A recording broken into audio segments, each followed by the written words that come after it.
Well, hello, everybody. Thank you so much for joining us. I hope your morning is going smoothly for the first day back from the autumn term for many of you. Some of you have been back a little while, so well done to you guys. You'll have to let us know how it's going. Give us any top tips that's got you through the first few days. But for the majority of you, this is your first day with the staff in. So we send you all our best wishes because we understand, don't we, Anna, what that feels like?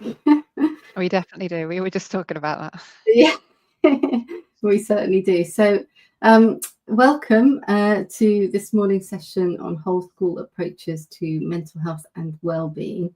And I'm really delighted to be joined by the lovely Anna, who has joined us out of her busy schedule.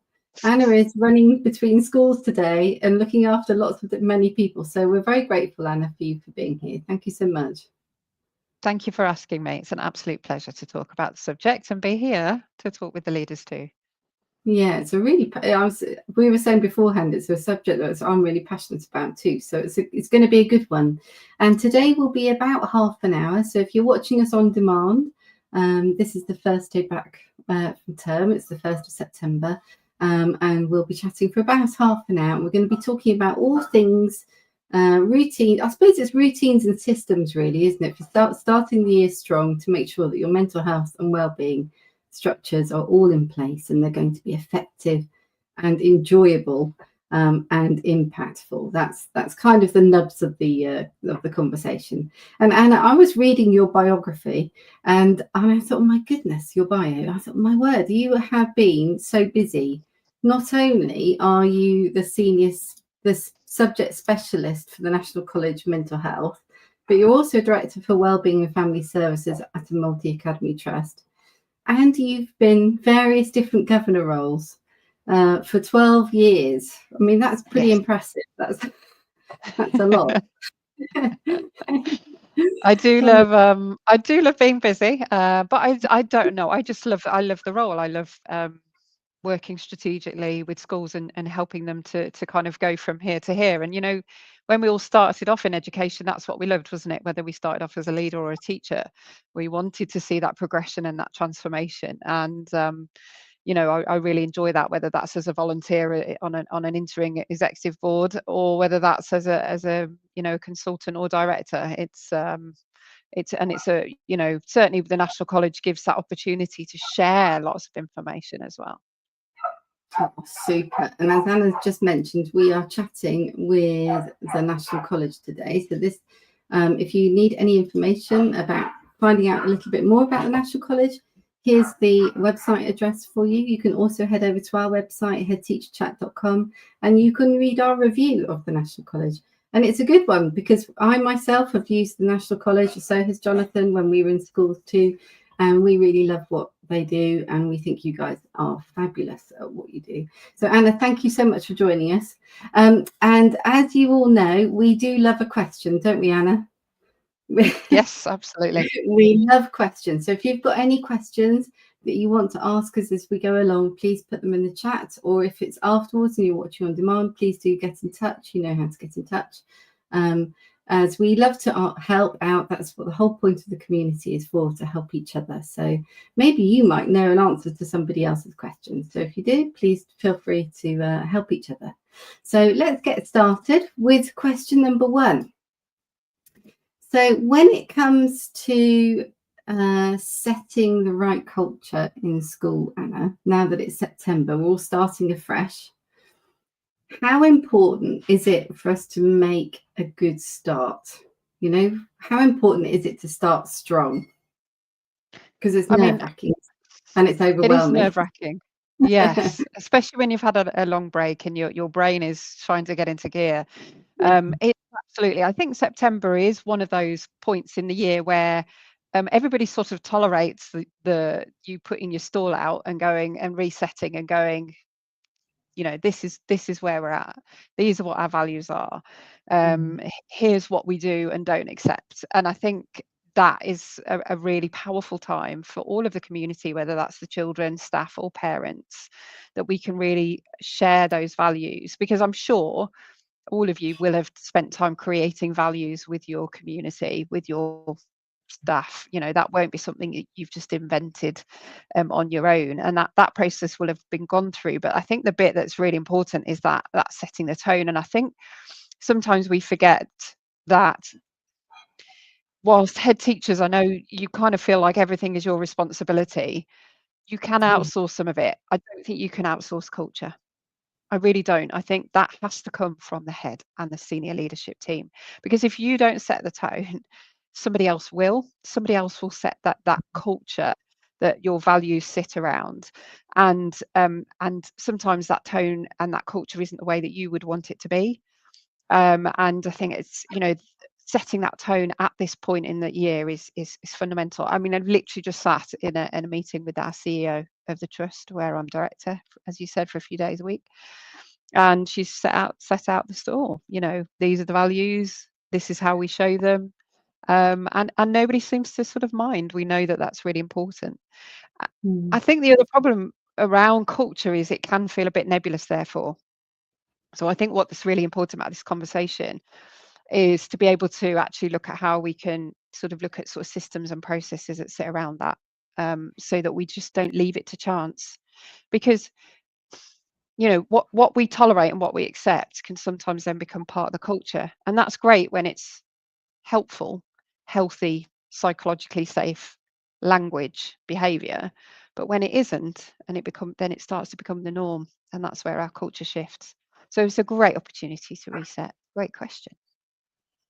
I like that. And you're right, it is a great opportunity. And people are looking to you to start the term with like a bit like a safety net. They want to know what the boundaries are, what's the values, what's expected of all of us. That's what they want to know. They're looking to you to do that. But it's hard, isn't it? It's hard to prioritize those culture building activities when there's everything else going on at the start of the year. How on earth do we all fit it in, Anna? Have you got any good words of wisdom? I mean, I think the system itself is always about what's the priority, and you are always going to have that competing priorities. And certainly when you think about mental health and well-being, it will drop down. It's not because we know that Ofsted aren't going to necessarily look at that in great detail, but we do know that it enhances your school culture and your environment. And so it can feel like it just sort of disappears down a priority list. And culture will never be more kinder than the leader, and never more harder working than the leader, and never more direct than the leader. So it's about prioritizing that through your language and your behavior, not just for you, but your team, all singing from that kind of approach. And for me, it's about making sure that those values that you've got in school are thread throughout your school development plan, your policies, your practice, your systems, and your processes, right from here and now. And if you haven't, it's about reviewing them at this point in the year. I think this is a perfect time to do it. And then planning it into your diaries for sort of ahead. If you haven't done it now, planning it in at the end of this academic year, ready for the next year. And there's no judgment here, because often the policies and values, and I've seen this in loads of schools that I've worked with, they're inherited. That a new head will come in, or some of the sort of values have been inherited, or the policies have been inherited, and because of how busy it is, nobody's really sort of sat down and looked at whether it's all connected and making sense. And is there any conflicts in values in the way that we're behaving? Is one policy saying one thing, where we're trauma informed, for example, and yet our behavior policy has got a completely different approach? And so culture changes when we've got hundreds and hundreds of just small things all interconnected, led by the leadership team. And that's really, for me, I think, important. The other thing to bear in mind is the policies and processes in the school development plan have to align. That's a really helpful thing. And if that isn't at the moment, then that's, I would say, a task for you over this next year. But there's something called, there's somebody who's sort of done some work around systems in school. Her name's called Bloom. And she talks about something called, walking the talk, but something called the parallel process. And this is slightly more in the psychological space than the education space. So in education, we look at things like we're modelling, we demonstrate, and then the children or the staff go off and do. when we're looking at dynamics in relationships, that's a little bit different. We can model them, but we can feel them as well. I mean, you'll know, people that you've met who've just are very grounded and safe, and you feel like you can talk to them, and they've got that kind of emotional capacity to deal with things, to be able to have um, difficult conversations with people, but do it well and safely. And what happens with parallel process is it actually gets replicated down the whole of the system. So what that means is if the leaders are not showing that and demonstrating that, that actually gets replicated down to the system. So the leaders then replicate that sort of dynamic down to the middle leaders to teachers, teachers to children, children to parents.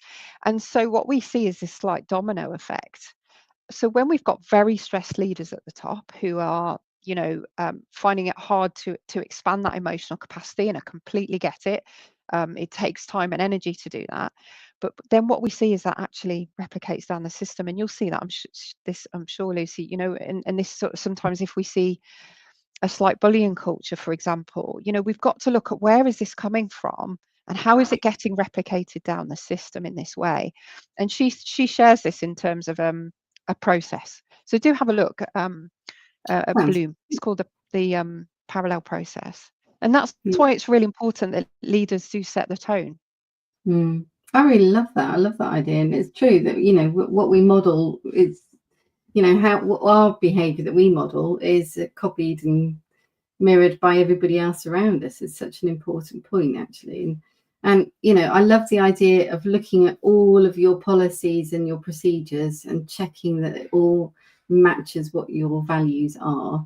And we're sort of starting this conversation with an understanding that people know what their values are. We do get some Mm. questions, Anna, that like, how do we set our values? Where do we start? How do we know it's right? They're good questions. They're really, really good questions. And if you're still questioning those, then perhaps send us a message and we'll send you some information that will help you out. So this is that what your values are. This is the next step. So I really like the idea of tying everything together so that there are no holes, if you like.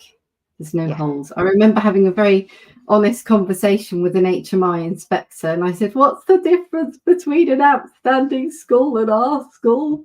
Because at that point we had gone into special measures, Anna, and it was all very stressful. And he said to me, Lucy, the actual difference is there are no holes. So when we Right. come in and then we have a look at you, there's Right. no hole. There's nothing that you can fall down on. And I thought that's a really good point, actually. So it comes the same with your values and your vision. Look at your whole school.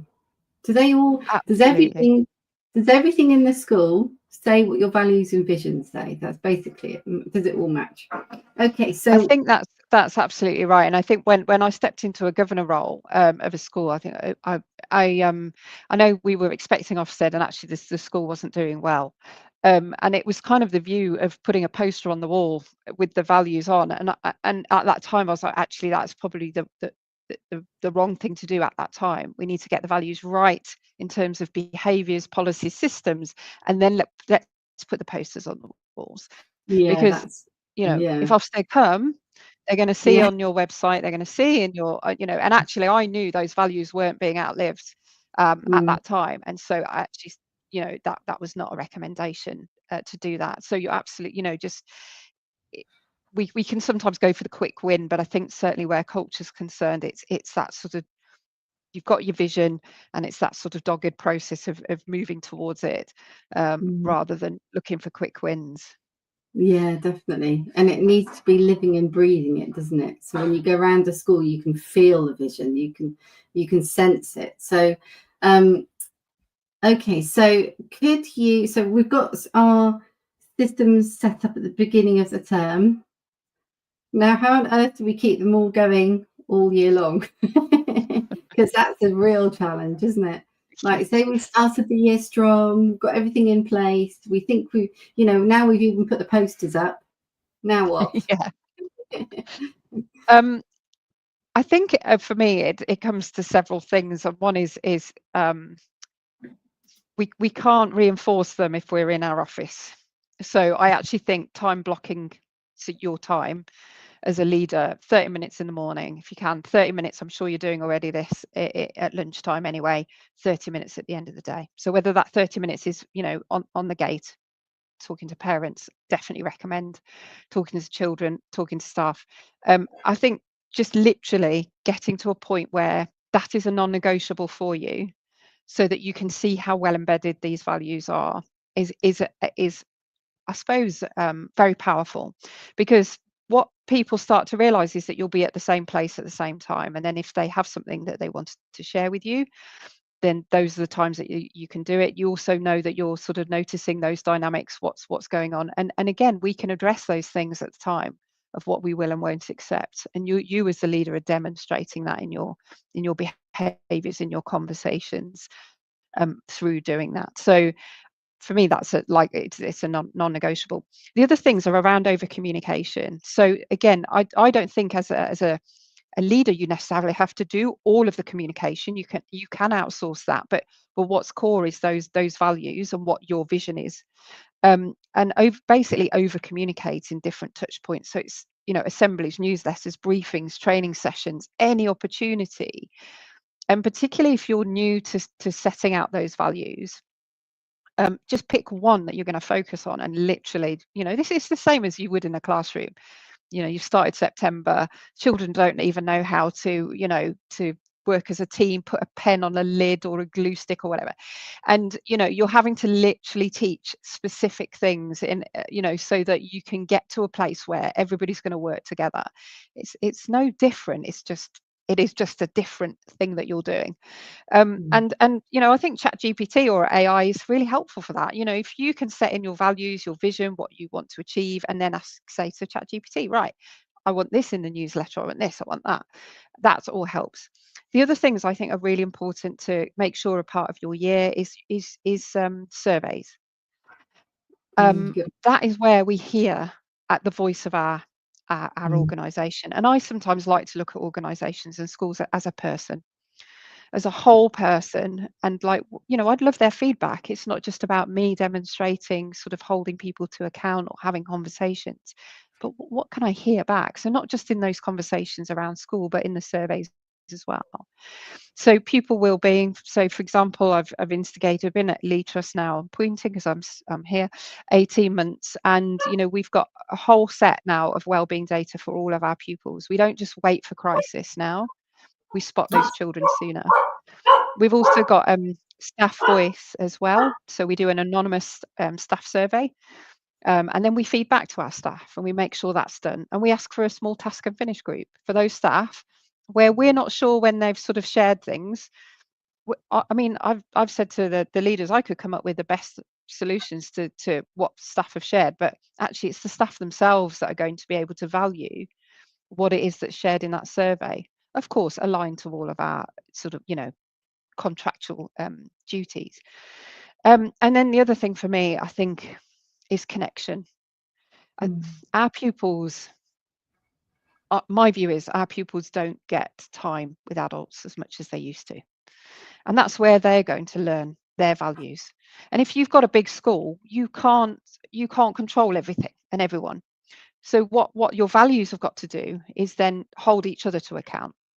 And so have that time where that connection between teacher, form teacher, and child pupil is there and built in. Because what happens is children sort of arrive, then it's like, all right, we're doing this, we're doing that. You know what the timetable's like. Yeah. It's Full it's on. incredible.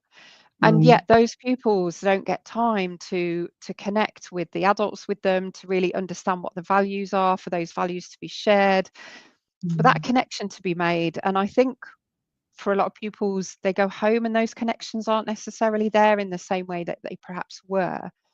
And they're not being seen.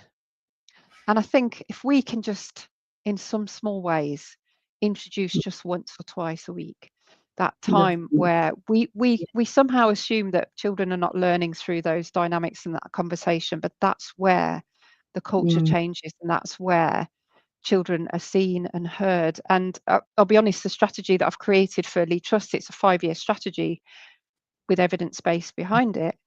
But what's at the core is ensuring that we're reducing isolation for our parents. what's at the core Mm. is ensuring that connection is at the heart of those activities.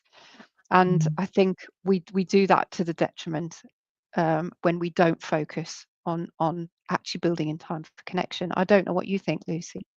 100%. I mean, that's exactly why we have community. I think, you know, in this world where there's so much to do, so much going on, so many distractions, we're losing that human connection. And that is more important now, I think, than ever before, which is, you know, Yeah, exactly why we've set up the Teach Chat community. It's just, you know, we're all human at the end of the day. yeah, And we need to have that kind of relationship. You know, pupils need a positive relationship with their schools need a positive relationship with their parents, etc., etc. So very important. Thank you. Right, I'm going to whiz on to the next question because I can see time is rushing on. And actually, whilst we're on the parents topic, why don't we ask this one? So, um, thinking about you know, how to include parents and carers, you know, at the start of the year, have you got any good top tips? Because actually, you know, starting the year strong for the whole community is really important, isn't it? it is. Again, yeah. And I think we need to understand that things have changed. Mm. I think schools are in a mindset that you know, we've got more parental complaints coming through, and therefore they must be doing something wrong or worse than they did before. I think Mm. that's not the case. I think it's just changed. I think the children that perhaps we've empowered to, you know, have now grown into adults who feel like they want to share how they feel around a pupil's support in amongst schools struggling to be able to support pupils with the funding that they've got. So I think, you know, just to bear that in mind as well. And there's no reason, again, I don't know what heads are doing at the moment, but inviting parents into a welcome meeting, even though they may not be in reception, that they come and are invited in for every single class, whether that you're in primary or secondary, and invited in. And, you know, kind of, again, you're setting your stall out, you're reminding them about the values, expectations. And what we've done here, so what I've suggested at Leeds, we're actually going to have an adults on site policy. We're not going to have a parents policy or you know, that kind of communication, because whoever you are as an adult, we're going to communicate respectfully and carefully to one another. Mm. And we're introducing that. So whether you're a builder, whether you're a teacher, whether you're a leader, whether you're a parent, there are certain standards by which we will communicate and treat and be with one another around that. And I think September is a great opportunity to share something like that, to share that those are kind of some of the expectations as well. And again, it's not it, you know, I think well-being sometimes can be seen as something nebulous that we just allow everything to happen. And Yeah. we can tell our parents it's, you know, these are our expectations. This is Mm. what we expect.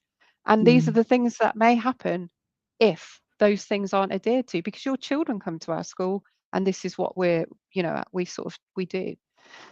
Other things that I'm just sort of sharing what I've done particularly at Lee, we've looked at really focusing on our sort of attendance, pupils with lower attendance, vulnerability, and perhaps parents that aren't connecting. And what we've done is actually, because some of the schools in the trust are good, and we've got an outstanding school, that we've had the opportunity for TAs to now be family support workers. So we've not had any more money, we've just changed the role, and now they are liaising with parents that normally perhaps wouldn't connect with the school. And so from September, we've got a new program, and language is Exciting. important, I think, you know. So Mm. you give something a language, you give it a name. So we've literally given this program a name, and we're going to focus on those particular parents for the year. And Okay. we're going to invite them in. We're going to get to know them so that we know how we can engage them best and improve attendance, just for example, and well-being. Um, and I think, again, it's about regular communication. I think parents get a bit Mm. frustrated, and I understand why schools do it. They're so busy that parents are communicated with when something's gone wrong, and not Yeah. necessarily when things are going well. And I think flipping the narrative and focusing on if we think about the parallel process, how we can demonstrate, how we can show those dynamics, is that we can do that in a way that's engaging and positive as well. The other Mm. thing we're doing here at Lee's is kind of looking at, again, as I said, reducing isolation. So we're literally inviting our parents in to lots of different activities. I read some, I think it was Nesta's evidence on closing the gap between the most sort of financially stable and those that aren't. And it was very powerful about saying that mum's mental health and mum's academic achievement had more Mm. predictors of outcomes. And that's really stuck with me. So, and that's what shaped what we do. And I think, Mm. sometimes just having a piece of, you know, something from Education Endowment Foundation that really sits with you in your mind, that really sort of, you can share and is your thing that you focus on for working with your parents. Because I mean, I could give you loads and loads of different advice, but I know that from all the schools that I've worked with, you have different parental issues according to Yeah. your culture and your community. Yeah. Anna, this sounds absolutely brilliant. I mean, I would love to come and see what you guys are doing, and and if the Academy Trust want to celebrate and share their great work, then please do get in touch, because that's what we are all about. We're all about celebrating what schools are doing well, so that we can all learn from each other. That's the whole point. We're all doing the same job, just in different buildings. Let's help each other. That's what the community is here Uh, for. So I'm more than happy to. And I've sat on the camera with the National College for about 7 years. Believe me, when I first started, I was like, what am I doing? So I don't mind. If you want to come or anything, I'm happy thank to. you. I know the interests are really open. Oh, that would And I be think that's amazing.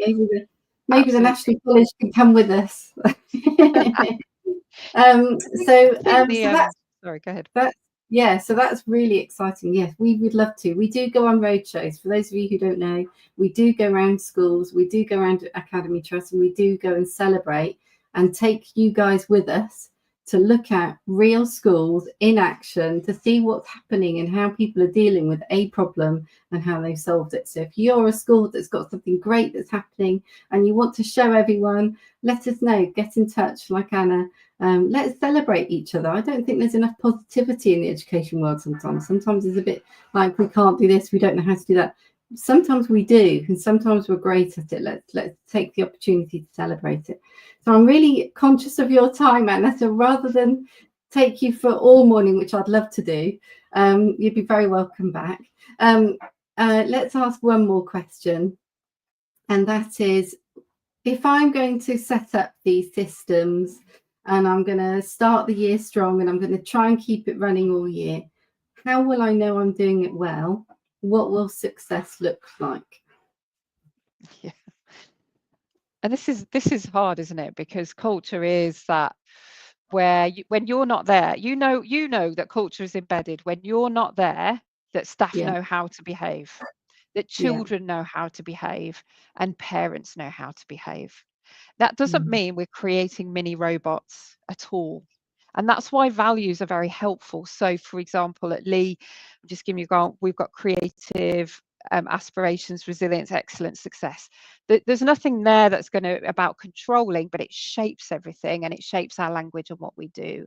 And that's how you know that a culture is embedded, that these systems that you're setting up over time, and don't overwhelm yourself, really just focus on one specific thing and do that really well, or obviously outsource some of the aspects.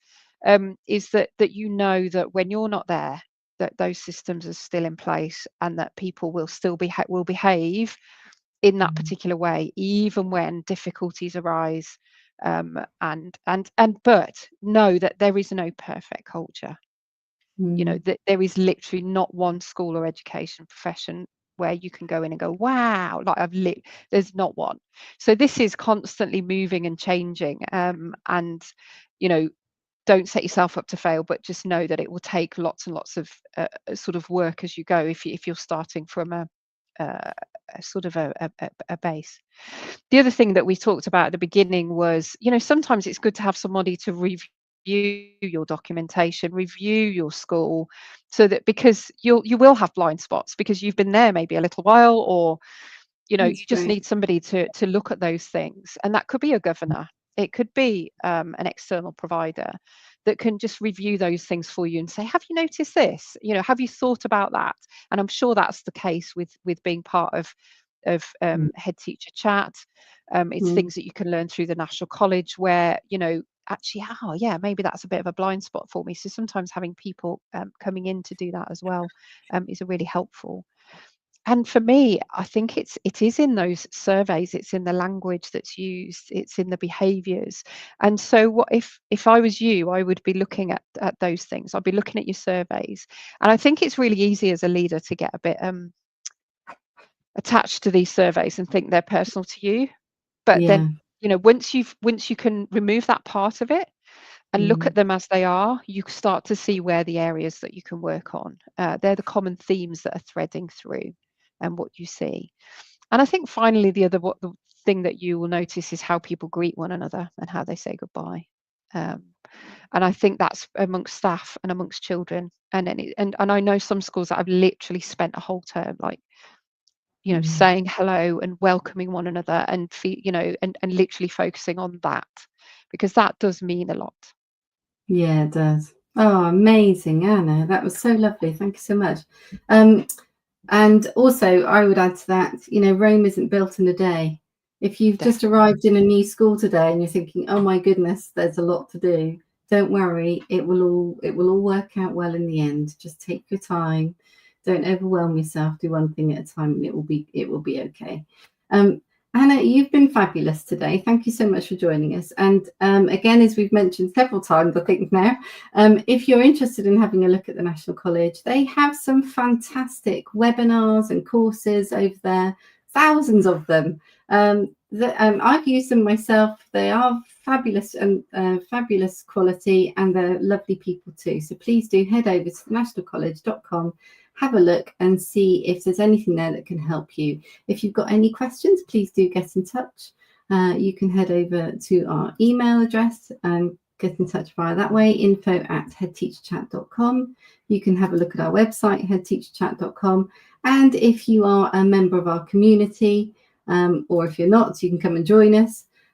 You can send me a direct message. I'm going to put all of the National College information and links, important links for you underneath this video. So if you want to find out more information, all of the hard work is done for you. All you've got to do is click on the link and you will get in touch. So thank you so much for joining us today. We hope you've Thank you, enjoyed everyone. it. That was such a whistle-stop tour, and we could talk about it all day, couldn't we? We Yeah, really could. absolutely. And we're so grateful to you for joining us today, especially as you've got so much to do. And we wish you all a very happy start of the term. Let's all help each other to make the autumn term really fabulous. So thank you so much, everyone, for joining us. Enjoy your day. Take care.